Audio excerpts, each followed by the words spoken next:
The message arrived just as I was stepping out of a meeting in Berlin. I'd been finalizing a multi-million euro partnership with a fintech firm that would position us as a leader in European markets. My phone buzzed, and there it was. Subject: the house is sold. I froze in the marble lobby of the Friedrichstrasse building, heart sinking. My name is Elena Brooks. I'm 35, and for the past 11 years, I've built a discreet but powerful corporate restructuring firm based in Zurich. I've advised governments, rescued collapsing brands, and helped clients recover billions. But none of that mattered right then. The house they sold, it was supposed to be mine. We got a strong offer, much better than that small down payment you put in, my mother's email read. So we accepted. It's all signed. Done. I stood motionless, rereading the message. 5 years of mortgage payments, renovations, insurance, I'd covered it all. But the deed? My parents had insisted on keeping it in their name. Just until you're more settled, sweetheart. I was across the world sealing the biggest deal of my career, and they'd sold my home behind my back. I stepped into a quiet hallway and dialed the number. It rang twice. "Oh, Elena!" My mother's voice burst out cheerfully. "Did you see our email? Isn't that great news?" "Mom," I said, struggling to keep my tone even. "That was my house." "Oh, don't be so dramatic," she sighed. "Your father and I needed the liquidity.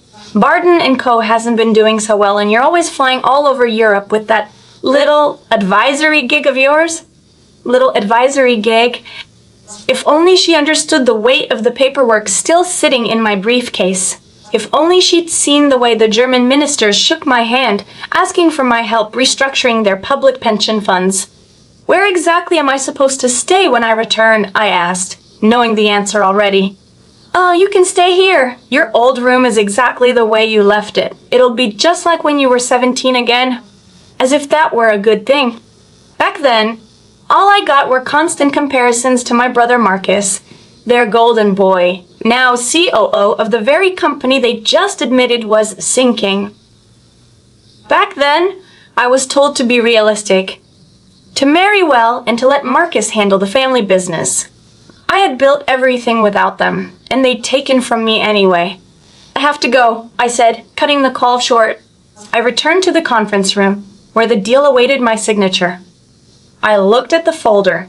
In 2 weeks, Barton & Co. would face a full-scale audit from a mysterious new consultancy brought in by their newest board member, the one who had just acquired their largest competitor, my firm.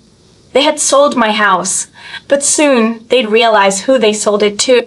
And when they walked into their own boardroom next quarter, nervously adjusting their suits, they'd be looking across the table at their new boss.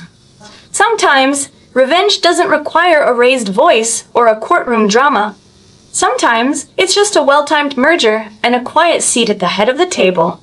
While my parents were busy selling my house to keep their crumbling logistics company afloat, I was in Berlin, quietly orchestrating the most ambitious corporate acquisition of my career.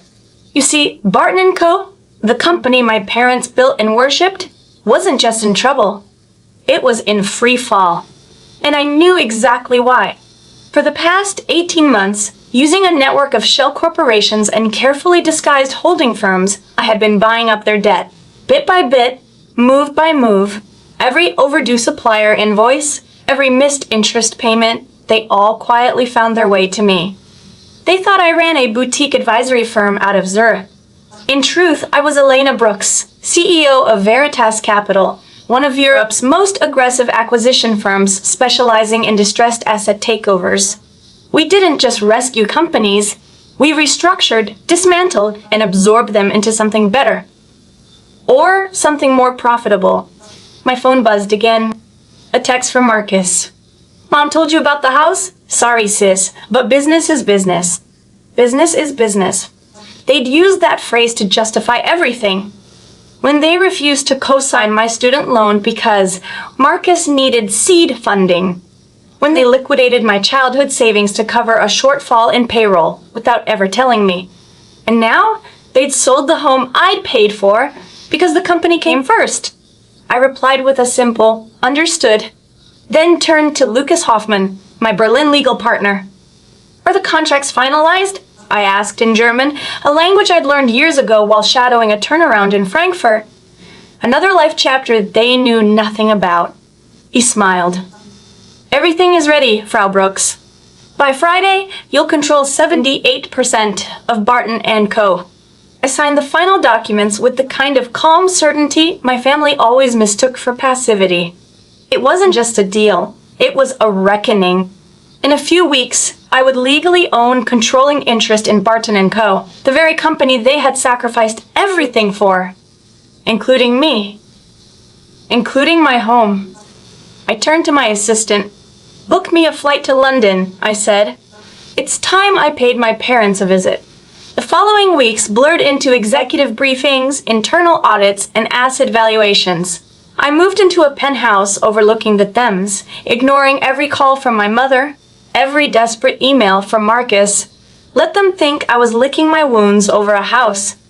Let them believe I was still the forgotten daughter, off in Europe with her little firm. They had no idea what was about to hit them. The morning it all came together, I stood before the mirror in my suite. My tailored navy blazer was sharp, my hair pinned with quiet precision. The woman looking back wasn't the disappointment they dismissed. She was the storm they never saw coming. Briefcase in hand, filled with the final documents to cement my control, I headed to Barton & Co.'s London headquarters. The very building where my father once told me, "You'll never understand real business, Elena." As I walked through the revolving doors, a security guard gave me a polite nod. Welcome back, Miss Brooks. Funny how things change. If you've been quietly rooting for Elena this whole time, make sure you subscribe, because the next chapter isn't just revenge, it's revelation. He was already on Veritas Capital's payroll, just like several key executives in the company they still believed was theirs. The elevator ride to the top floor of Barton & Co.'s London headquarters stretched like an eternity. Floor by floor, I replayed everything in my mind. The years they brushed me aside, the eye rolls when I mentioned business ideas, the lectures, the lies, the betrayal of selling my home. It had all led to this moment. When the doors opened, I stepped into the familiar hallway lined with portraits of the company's founders. I heard my mother's laugh echo from the boardroom, light, forced, anxious. They were already gathered, my parents and my brother Marcus, likely discussing the sudden, anonymous takeover. I adjusted the cuffs of my blazer and walked forward. It was time for the real Elena Brooks to be properly introduced. Just outside the boardroom, I paused. My father's voice rang out, firm and frustrated. This has to be a mistake. An unknown firm can't just sweep in and buy Barton & Co. We built this company from the ground up. I've checked it 3 times, Marcus responded. Veritas Capital owns 78% of our stock. They've absorbed most of our debt, too. We're legally obligated to meet their CEO today. My mother chimed in. Well, I'm sure it's just paperwork. We've handled worse. We always land on our feet. That's when I opened the boardroom door. Every head turned. My father's face twisted with irritation. Elena, this meeting is for board members only. Whatever tantrum you're having about the house can wait. I stepped forward, calm and deliberate. Actually, I'm right on time. I set my leather briefcase on the table with a quiet click. The CEO of Veritas Capital is scheduled to meet with you at 10 o'clock. Marcus frowned, checking his watch. Yes, but she's not. She is. I opened the briefcase and slid out the documentation. I'm here. I'm the CEO of Veritas Capital. Silence. My mother's glass slipped from her fingers, crashing to the floor. My father's face turned chalk white. Marcus looked like he'd seen a ghost. That's not possible, he said. You run a boutique consultancy. You can't be this, my father interrupted. Can't be what exactly? I asked, tilting my head. Competent? Ambitious? Too much of a disappointment to outgrow your entire legacy? I laid the papers out on the table. You'll find everything in order. Veritas Capital holds majority ownership of Barton & Co., including the controlling board seats. As of this morning, I am your superior. My father reached for the documents, his hands trembling. This is some kind of joke. No, this is a lesson in what happens when you underestimate the wrong daughter. It has to be, I said calmly. Like the joke of selling my house without asking? Or borrowing from my education fund without a word? Or maybe the joke of calling me a failure while I was building a multinational acquisition firm under your noses. My father opened his mouth, but my mother beat him to it. We needed that money for the company. Right, I replied, my voice sharp but even. To protect your legacy? I glanced around the room, then let out a short laugh. Take a good look around, Mom. This isn't your legacy anymore, it's mine. Veritas Capital doesn't just rescue failing companies, we restructure. And Barton & Co., you've been bleeding it dry for years. You can't do this, my father said, his voice cracking. We're your parents. I met his eyes. Business is business, remember? I let the phrase hang in the air. A phrase they'd used to dismiss my needs my entire life. I turned to the board, several members clearly fighting back smirks. They'd endured years under my family's arrogance and incompetence. Today, they were watching the tide turn. As of today, we're making changes, I announced. Marcus, you're being relieved of your role as COO, effective immediately. His jaw dropped. Dad, you're stepping down as CEO. And Mom, your position as head of communications is no longer required. You're firing us? Marcus sputtered. Your own family? I remembered the birthdays missed because they needed me to watch the phones. The vacations canceled when they asked for it, just a little help. The way they laughed at my first investment pitch like it was a school project. No, I said. I'm offering you what you gave me. A chance to earn your place. Tenouted, I opened the personnel folder. Marcus, there's an opening in accounts receivable. Entry level. My mother gasped. Dad, we need door-to-door sales reps for our new regional initiative.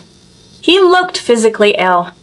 And Mom, the front desk could use a receptionist with a warm smile and a good memory. Her hands flew to her face as she burst into tears. Or, I continued, tucking the folder away, you can clean out your desks by 5 p.m. Your choice. You ungrateful, my father started. I held up a hand. Careful, you're speaking to your boss now. I gathered my documents and turned to leave, but before I stepped through the door, I paused. Oh, about my house? The one you sold? They looked up sharply. I bought the development company that purchased it. The deed will be back in my name by tomorrow. The looks on their faces were the kind you can't buy. Pure disbelief wrapped in poetic justice. After years of being dismissed, mocked, and written off, I had taken back everything they'd stolen, and more. I turned toward the board. Meeting resumes tomorrow at 9 a.m. sharp. Be ready with your departmental updates. Then I looked over my shoulder, directly at my family. For those of you still employed, that is, the rest of you can collect your personal belongings from security. I walked out with my head high and my power intact. No longer the invisible daughter, no longer underestimated. As I walked out, the echo of my heels against the marble floor was sharp and final. Behind me, I could still hear the unraveling. My mother's muffled sobs, my father's furious shouting, and Marcus's stunned silence. But for the first time in 35 years, their noise didn't touch me. They couldn't reach me anymore. I had built something they never imagined I could. Something they never wanted me to. And now, standing at the pinnacle of my own success, I had finally shown them exactly who I was. Not the daughter they dismissed, Jan Fallback, but the force they never saw coming. My phone buzzed. A message from Lucas Hoffmann in Berlin. Glückwunsch, Frau Brooks. How did it go? I smiled as I stepped into the executive elevator. Better than expected. Time to rebuild Barton & Co. my way. As the doors closed, I glanced once more at the company's logo etched in brass. They had chosen that name, that building, that image, over me, again and again. Now they could watch as I turned it into something far beyond anything they were capable of building. Because sometimes the best revenge isn't just proving them wrong, it's showing them exactly what they failed to see all along. I stepped out into the London breeze, the building now mine, a symbol of everything they tried to keep from me. The next morning, I settled into the leather chair in what used to be my father's office. The sunlight cut across the desk, illuminating my reflection in the glass behind it. My office now. I picked up the morning paper and laughed softly. The headline read, Veritas Capital acquires Barton & Co. CEO reveals identity in boardroom shakeup. Unknown CEO. If only they knew. If only they understood how long I'd been building this moment. The years of study, of silence, of careful moves. The anonymity they mocked had been my greatest weapon. To them, I'd just been the daughter with a little consultancy in Switzerland. But that's the thing about being underestimated. It gives you the perfect cover to strike when they're looking the other way. I picked up my phone and dialed. Hi, Clara. Yes, I'd like to put a property on the market. Yes, the townhouse on Runhurst Lane, the one recently sold by the Brooks family. Paused. Oh, don't worry. I own it now. Bought the holding company last week. I leaned back, the line still open. Listed at market, no family discount. Sometimes karma shows up as a scandal. Sometimes as a lawsuit. And sometimes she walks into your boardroom in heels, holding the deed to everything you once owned. If you've ever been overlooked, underestimated, or told you couldn't, you know this feeling. If you've made it to this point in my story, thank you. Truly, it means more than you know. Because this wasn't just about a company or a house. It was about reclaiming my voice, my worth, and everything they said I couldn't have. If you've ever been the one they doubted, dismissed, or called a disappointment, then maybe a part of my journey felt familiar to you. I'd love for you to leave a comment, not just for me, but for anyone else who needs to hear it. Tell me, have you ever been underestimated by your own family? Have you ever worked in silence, building something incredible while others only saw failure? I want to hear your stories. Let's remind each other that quiet strength is still strength, and that you don't have to shout to be powerful. You just have to keep going.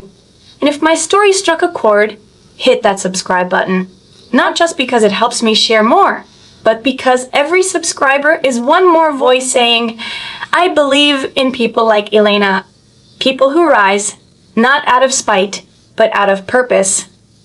If there's one thing I've learned, it's this. You don't owe anyone proof of your potential. You just owe it to yourself to become everything they said you couldn't. Work hard, move smart, be patient, because the best revenge isn't revenge at all. It's becoming the version of yourself they never thought possible.